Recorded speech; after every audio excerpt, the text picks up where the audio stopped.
ada di LPK Duta Sahaya di daerah Tabanan. Sekarang ada 3 sensei kita, yang satu cakep satu. Oke, mungkin bisa perkenalkan dirinya dulu terlebih dahulu. Hai, hajimemashite. Watashi wa Ikoman Dharma Veda desu. Veda to呼んでください。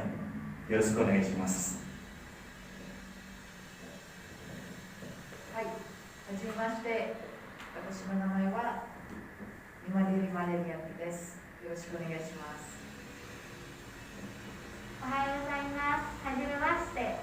私はユニと申します。韓国ドラマが大好きです。よろしくお願いします。ありがとうございました。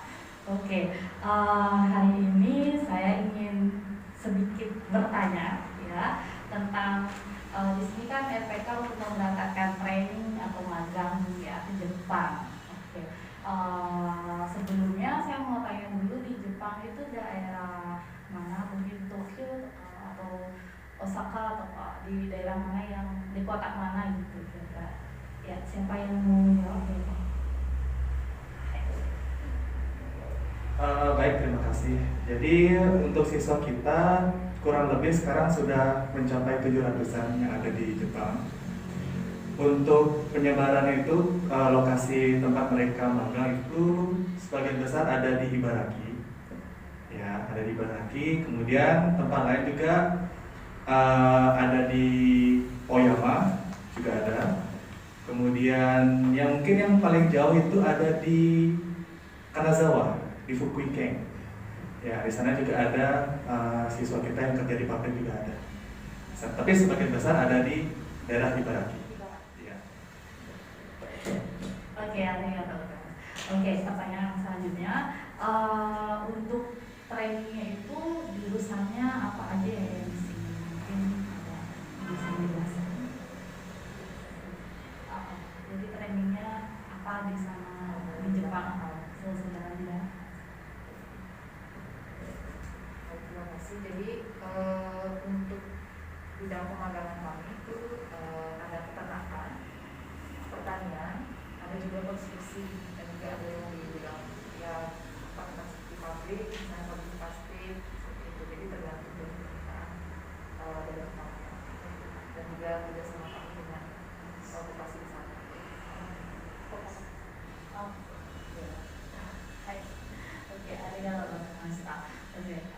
Untuk prosesnya itu, proses pemilihan siswanya, mereka kan belajar dulu di sini, kemudian baru ada sesi interview gitu ya, atau bagaimana? Mungkin bisa dijelaskan prosesnya sampai mereka bisa diterima di salah satu perusahaan di sana.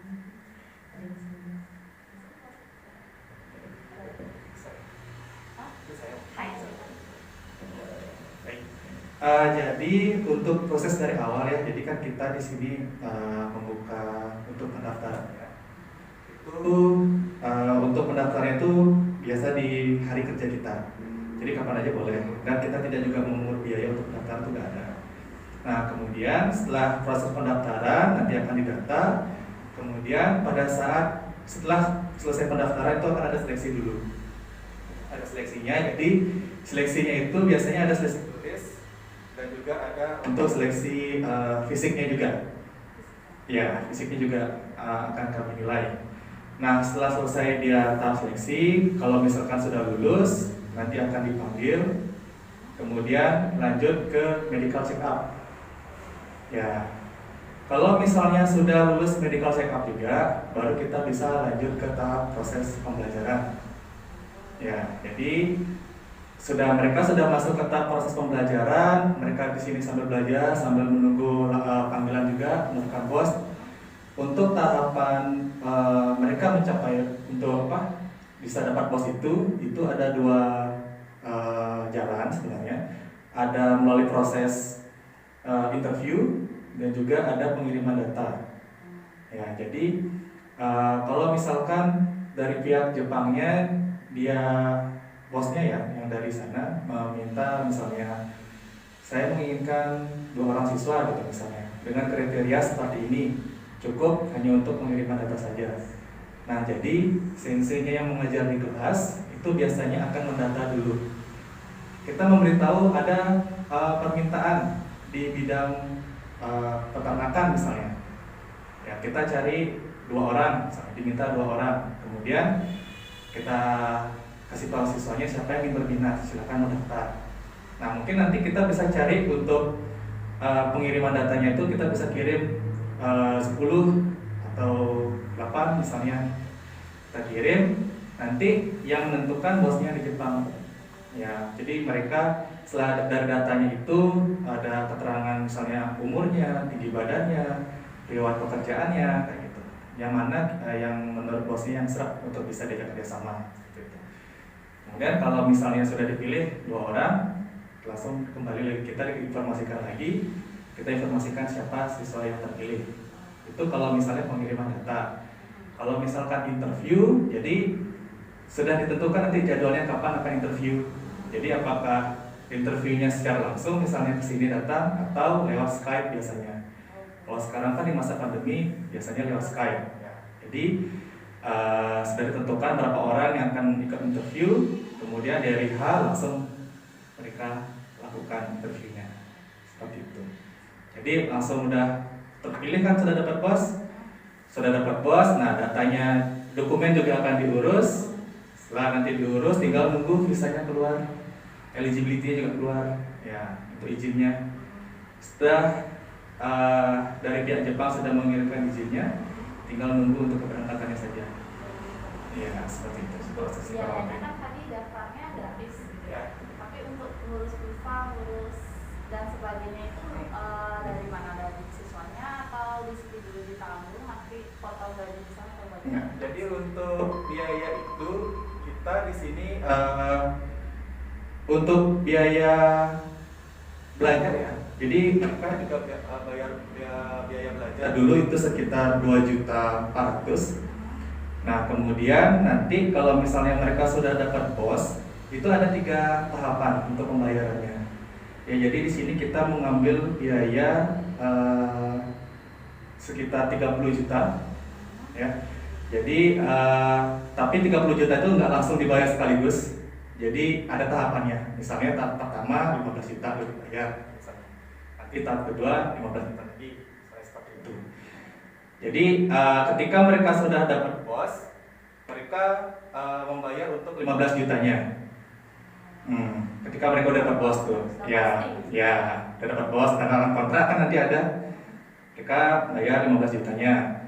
Kemudian kalau misalkan nanti sudah keluar izinnya, nah ketika izin sudah keluar, mereka bisa melunasi untuk tahap berikutnya lagi. Ya seperti itu. Jadi mereka nggak beban ya langsung. Ya, jadi bisa bertahap juga. Ya. Mereka di sana selama training itu berapa lama? Magangnya berapa lama? Berapa tahun gitu? Apa ada perpanjangan atau bagaimana?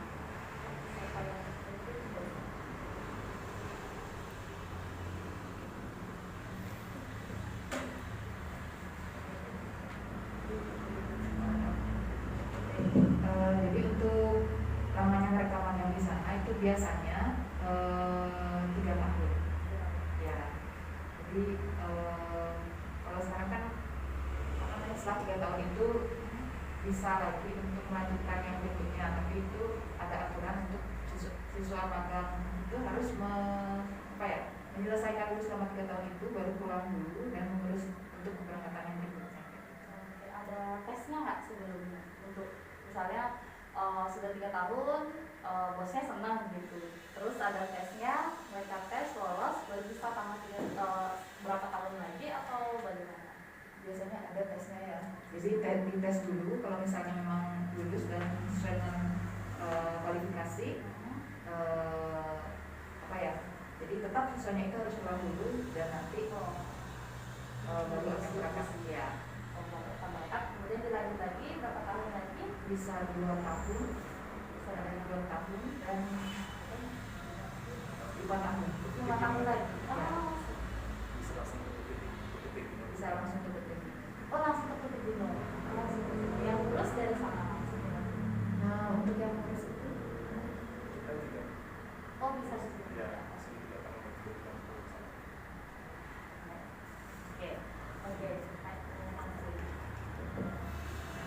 Oke. Hai. Oke, terima kasih. Sekarang saya mau tanya tentang persiapannya anak-anak. Nah, menuju ke persiapannya. Jadi apa saja sih bekal untuk mereka sebelum berangkat ke Jepang gitu. Jadi supaya dia nggak kaget gitu kan, istilahnya karena budaya juga beda gitu, bahasa pun juga gitu. Apa sih bekalnya untuk mereka? Kemudian bahasa apa yang diajarkan ke mereka?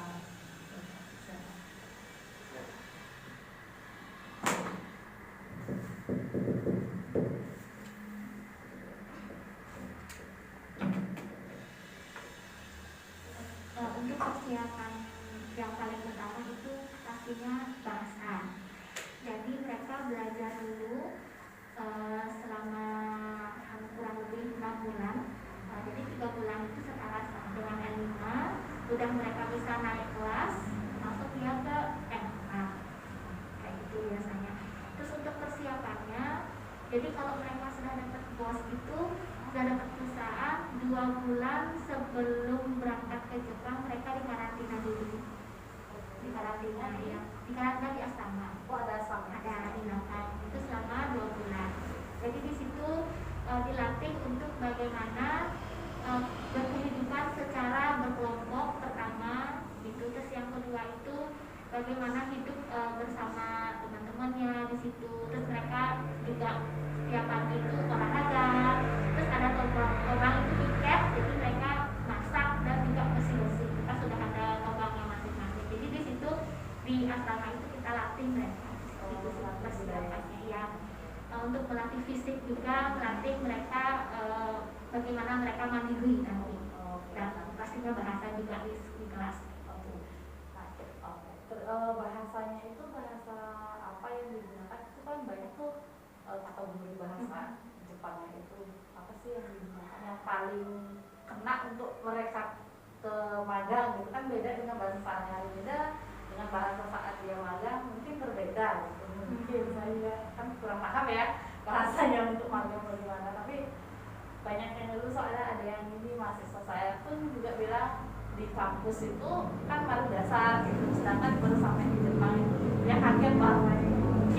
Mungkin ada dari LPK mungkin ada apa gitu bahasanya yang akan Biasanya kita memakai patokan Minano Nihongo 1 dan Minano Nihongo 2. Tapi kalau sekarang kita sudah pakai Marugoto.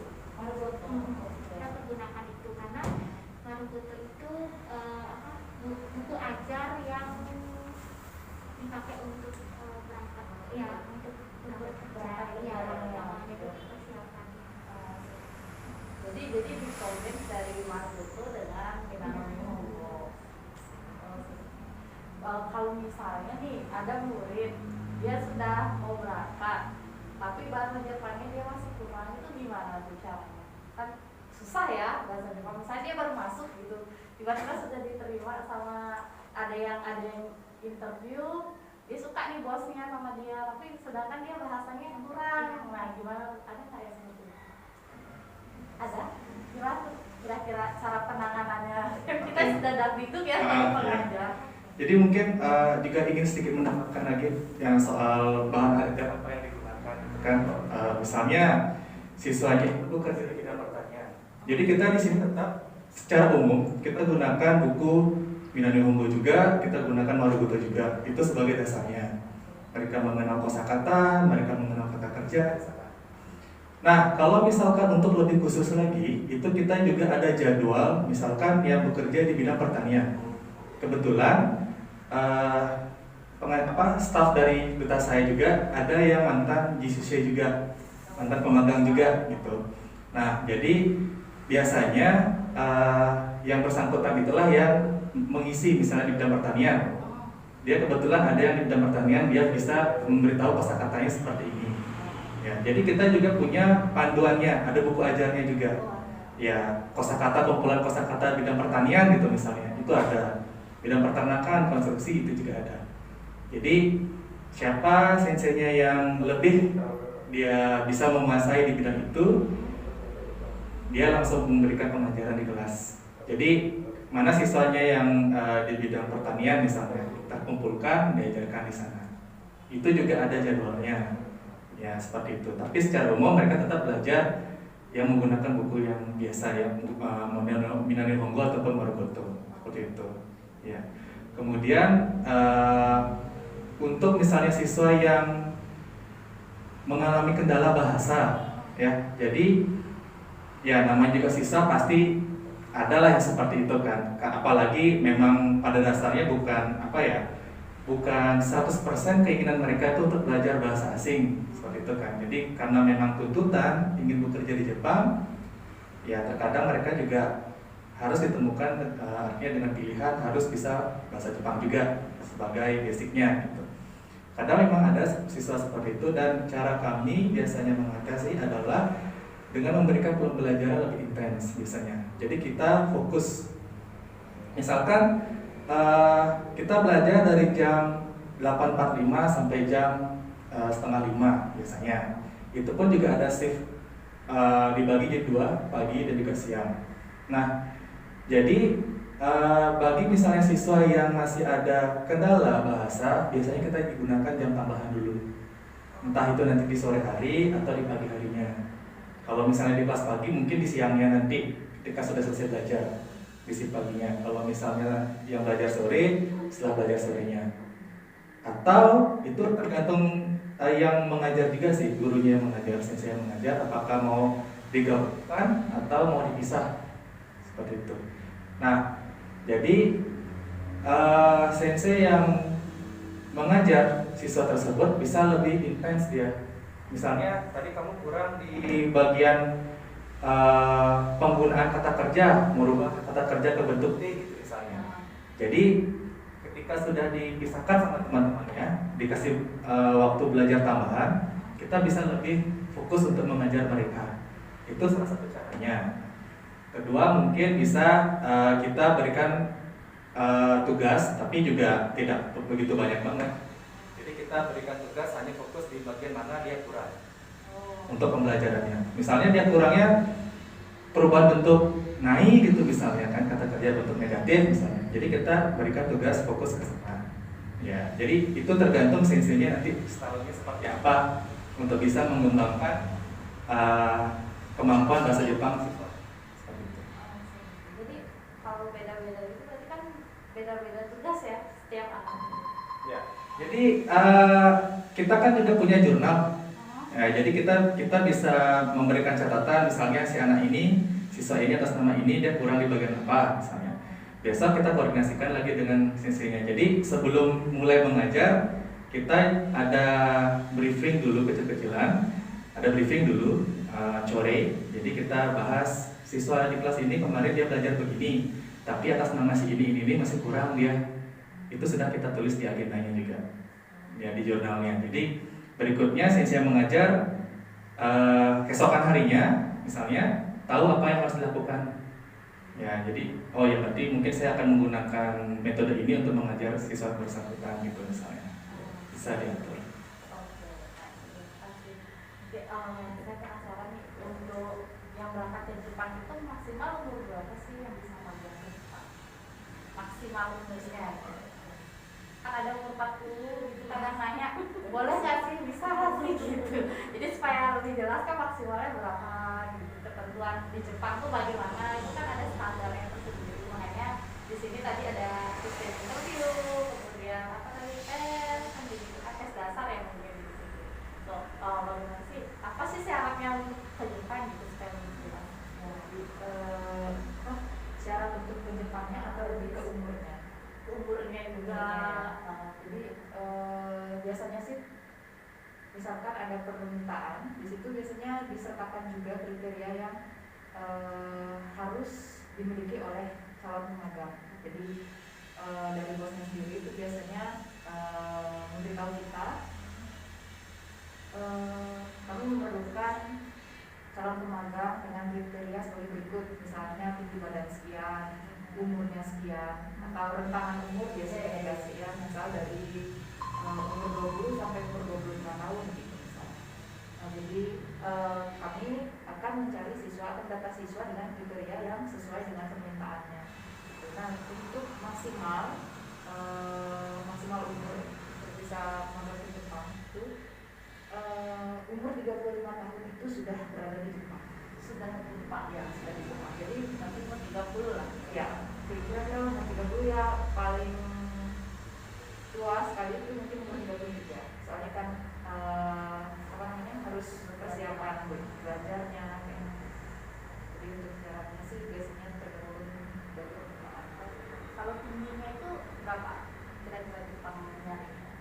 Kalau untuk tinggi badannya itu biasanya sesuai ya tergantung perusahaannya. Misalnya ada di bidang pertanian khususnya stroberi gitu.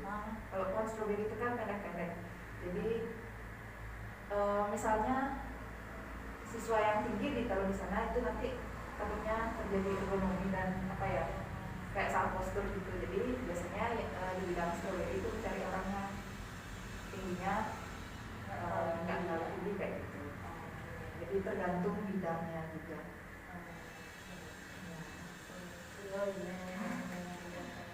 Kita ada tambahan lagi tentang pengajarannya. Ada lagi apa? Mungkin ada yang masih kurang disampaikan tentang cara pengajarannya. Di lisensi ada pengajaran untuk mempersiapkan ke Jepang. Mungkin ada yang terlewat, mungkin ada yang mau ditambahkan. Karena tadi sudah cukup jelas disampaikan oleh Sensei. Oke, sudah cukup jelas ya. Sudah sini. Oke, Sensei semua mohon terima kasih atas infonya tentang pengajaran. Semoga berguna nanti juga. Oke, mungkin sampai di sini saja wawancaranya.